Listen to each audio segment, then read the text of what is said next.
بسم اللہ الرحمن الرحیم۔ السلام علیکم محترم ناظرین۔ کبھی کبھی انسان کا دل کسی چیز کے لیے بہت تڑپتا ہے، اتنا کہ اس کے لیے صبر کرنا بھی مشکل ہو جاتا ہے۔ انسان ہر روز اس چیز کو حاصل کرنے کے لیے ہر اس لمحے دعا کرنے کی کوشش کرتا ہے جو لمحات دعا کے لیے افضل ہوتے ہیں، اور اس کی آنکھیں اپنی مانگی گئی دعا کے قبول ہونے کے انتظار میں ہر روز ادھر ادھر بھٹکتی رہتی ہیں، اور یہ بھول ہی جاتی ہیں کہ اللہ نے ہر چیز کو عطا کرنے کا ایک مخصوص اور بہترین وقت مقرر کر رکھا ہے۔ اللہ پاک جب ہماری من پسند چیز کو ہمارے مقدر میں لکھ دیتا ہے تو کچھ نشانیاں ضرور ظاہر کرتا ہے تاکہ میرے بندے کو تسلی ہو جائے۔ ہمیں یاد رکھنا چاہیے کہ اگر ہمیں کسی چیز کو حاصل کرنے کی چاہت ہے تو اس چاہت کرنے والے دل کا مالک کون ہے؟ یہ چاہت بھی تو اس رب نے دل میں ڈالی ہے تاکہ تم اس کے لیے دعا کر سکو۔ یاد رکھو، دعا کا خیال آنا ہی سب سے بڑی نشانی ہے۔ بار بار اللہ توفیق دیتا ہے کہ آپ اس من پسند چیز کو مانگیں، گر گڑائیں تاکہ وہ آپ کو عطا کرے۔ دعائیں ہمیشہ قبول ہوتی ہیں۔ دعا مانگی ہی اس لیے جاتی ہے کہ وہ قبول ہو، اور وہ قبول بھی ہوتی ہیں، لیکن وقت پر۔ بس انتظار درکار ہے۔ دعائیں نظر سے اوجھل ضرور ہوتی ہیں، کسی کو دکھائی نہیں دیتی اور نہ ہی سنائی دیتی ہیں، لیکن جب قبول ہوتی ہیں تو دکھائی بھی دیتی ہیں اور سنائی بھی دیتی ہیں۔ دعا صبر مانگتی ہے، انتظار مانگتی ہے۔ جب ہر چیز کے ہونے یا نہ ہونے میں وقت لگتا ہے، پھر دعا کیوں نہیں؟ یہی تو بات ہے، انسان نہ صبر کرنا سیکھا ہے اور نہ ہی انتظار۔ اور ضروری تو نہیں ہر دعا مانگنے کے ساتھ ہی قبول ہو جائے۔ دعا تو اڑتے ہوئے پرندوں کی طرح ہوتی ہے جو ایک نہ ایک دن منزل تک پہنچ جاتی ہے۔ پھر دعا کی قبولیت پر شک کیسا؟ وہ تو خواہش ہی دل میں تب ڈالتا ہے جب وہ تمہارے نصیب میں لکھ دیتا ہے۔ دعا تو بس ہمارے ہی درجات بلند کرنے کا ایک ذریعہ ہے۔ تھوڑا سا انتظار باقی ہے تمہاری چاہت کو اللہ کی چاہت بنانے کے لیے، تھوڑی اور اطاعت باقی ہے۔ جس آزمائش کے لیے اللہ نے تمہیں چنا ہے اس کا انعام بھی باقی ہے۔ دعا مانگتے رہو، سب ٹھیک ہو جائے گا، کیونکہ ہر مشکل کے ساتھ آسانی ہے۔ اللہ کی طرف سے کی گئی دیر میں کتنی خیر ہے، یہ تمہیں تب سمجھ آئے گا جب تمہارے صبر کے اشکبار سجدے شکر کے سجدوں میں بدل جائیں گے، اور اس وقت تم کانپتے لبوں سے اس کے المجیب ہونے کی گواہی دو گے، اور پھر یہ دل اس کی محبت سے پھٹنے لگے گا، اور پھر اپنی قسمت پر تمہیں رشک آئے گا، اور جب تمہاری دعاؤں کو قبولیت کے لیے چن لیتا ہے تب وہ تمہارے دل میں دعا کا خیال بھی خود ہی ڈال دیتا ہے۔ ہمیشہ مجھ سے یہ سوال پوچھا جاتا ہے کہ وہ من پسند چیز پر کن کیوں نہیں کہتا۔ ہم انسان ہیں نا، اس لیے یہ بات کبھی نہیں سمجھ سکتے کہ اس ایک لفظ کی کیا اہمیت ہے۔ یہ وہ لفظ ہے جس سے پوری کائنات بنا دی گئی اور ختم بھی اسی لفظ پر ہی کر دی جائے گی۔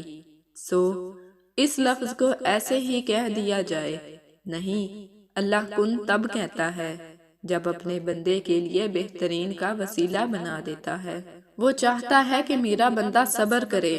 کیا اس کا حق نہیں کہ اس سے محبت جتائی جائے؟ کیا اس کا حق نہیں کہ اس کے لیے تھوڑا انتظار کیا جائے؟ اور ایسا تو ہو ہی نہیں سکتا کہ جو خواہش تمہاری زبان پر رواں رہتی ہے وہ تمہیں نہ ملے۔ جانتے ہو وہ دعا کی توفیق دیتا ہی تب ہے جب اس نے کن کہنا ہوتا ہے۔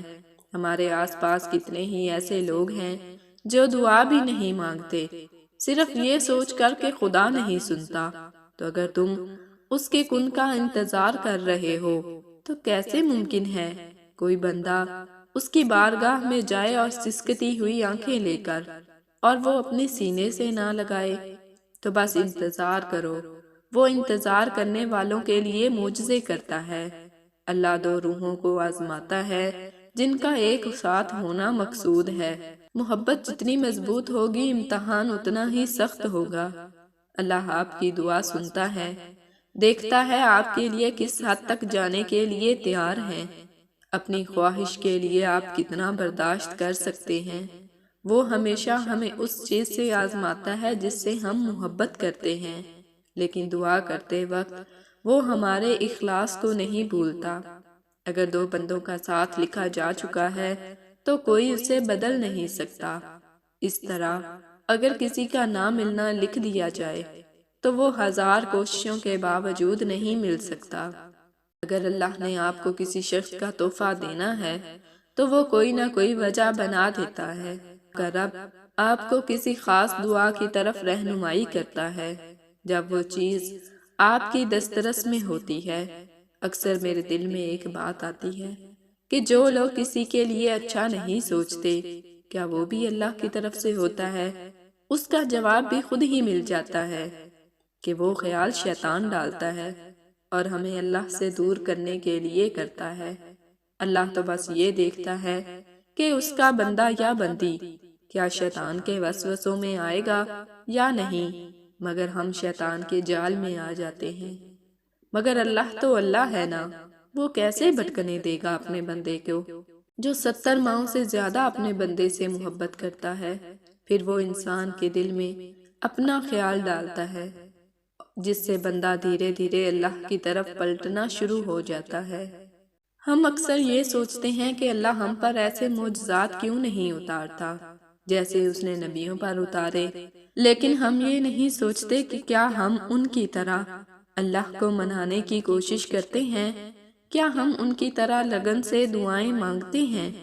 کیا آپ کو حضرت موسیٰ علیہ السلام کا واقعہ یاد ہے؟ حضرت موسیٰ علیہ السلام اور ان کی قوم کو پہاڑ پر اللہ تعالیٰ سے ملاقات کے لیے بلایا گیا تو حضرت موسیٰ علیہ السلام اللہ سے ملنے کی تڑپ میں اپنی قوم سے پہلے پہاڑ پر پہنچ گئے۔ اللہ سے فرمایا، اے موسیٰ، کیا چیز تمہیں اپنی قوم سے جلدی یہاں لے آئی ہے؟ تو حضرت موسیٰ علیہ السلام نے فرمایا، اے میرے اللہ، میں وقت سے پہلے آپ کے پاس اس لیے آ گیا تاکہ آپ مجھ سے راضی ہو جائیں۔ انہیں معجزے اسی لیے ہی تو ملے تھے کیونکہ وہ ہمیشہ اللہ کو راضی کرنے میں لگے رہتے تھے۔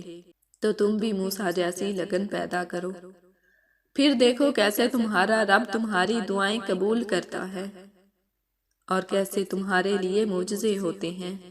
ناظرین، ویڈیو کیسی لگی؟ ویڈیو کو لائک اور شیئر کر دیں۔ مزید ایسی اسلامی ویڈیو دیکھنے کے لیے چینل کو سبسکرائب کر دیں اور کومنٹ سیکشن میں اللہ تعالیٰ کے 99 ناموں میں سے ایک نام ٹائپ کر دیں۔ جزاکم اللہ خیرا کثیرا۔